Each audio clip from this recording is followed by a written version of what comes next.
continue to reflect on the 20 years after the Kanungu cult tragedy.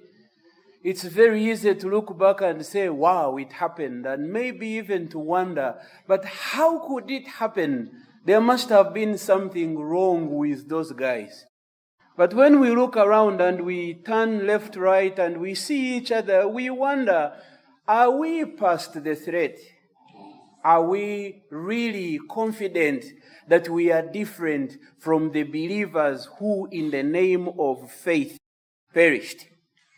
And of course, as we reflect on this question, we realize that actually, if not for the grace of God, we probably could be much worse. I like to think that today's Ugandan Christianity is a time bomb that could explode any minute from now. I don't need to convince you more, especially as you look around in our churches, as some of our speakers have already said, and you will note a number of things. Number one is that many Ugandans remain highly superstitious,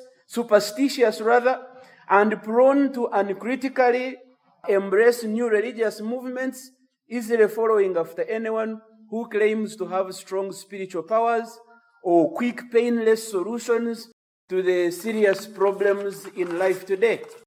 We have independent religious entrepreneurs who continue to start churches and fellowships, having no meaningful accountability to any government or ecclesiastical authority.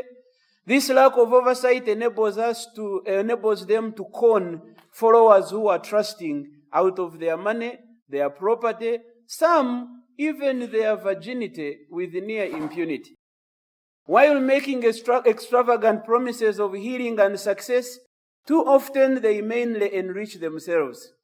Their recklessness leaves lawmakers with little choice but to draft legislative remedies that potentially curtail religious freedoms, even of the innocent ones, by the way.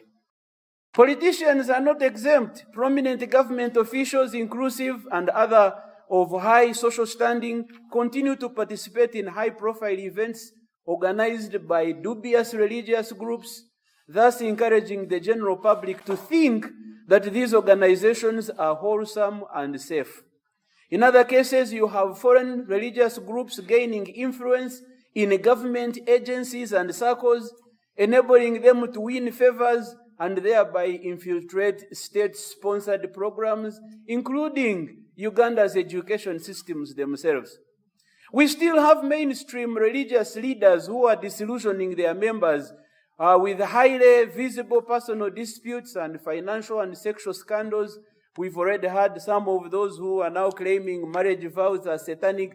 And guys like these continue not only to move around flamboyantly, but paint a picture that when you are a religious leader, you are above the law, you are above accountability, therefore you can do whatever it is you want.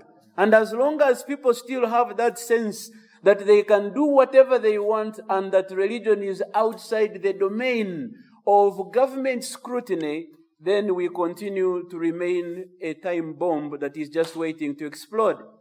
Put on your TV, put on your radios, especially those that claim to be Christian channels, websites, newspapers, and you will notice that they continue to offer time and space to any religious group as long as it can afford to pay, without taking care to ascertain whether they are ethical or authentic or biblical or truthful. What matters is how much do you have, we will air you.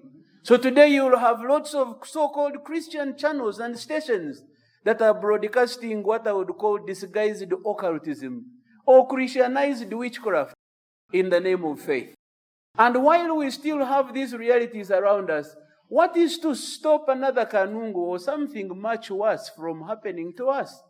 Brothers, as we reflect on these things soberly, we need to take a careful look at where we are coming from. We need to evaluate our current spiritual environment and recognize that not everyone in the mission field is authentic. There are so many counterfeits, even though they may almost look alike. But even more importantly, we must challenge ourselves in the way forward. How do we, as the church in Uganda, work together, go back to biblical faithfulness and relevance as we champion a Christianity that is not only biblically authentic, but it is one that is timely and relevant that we can hand over to the next generation.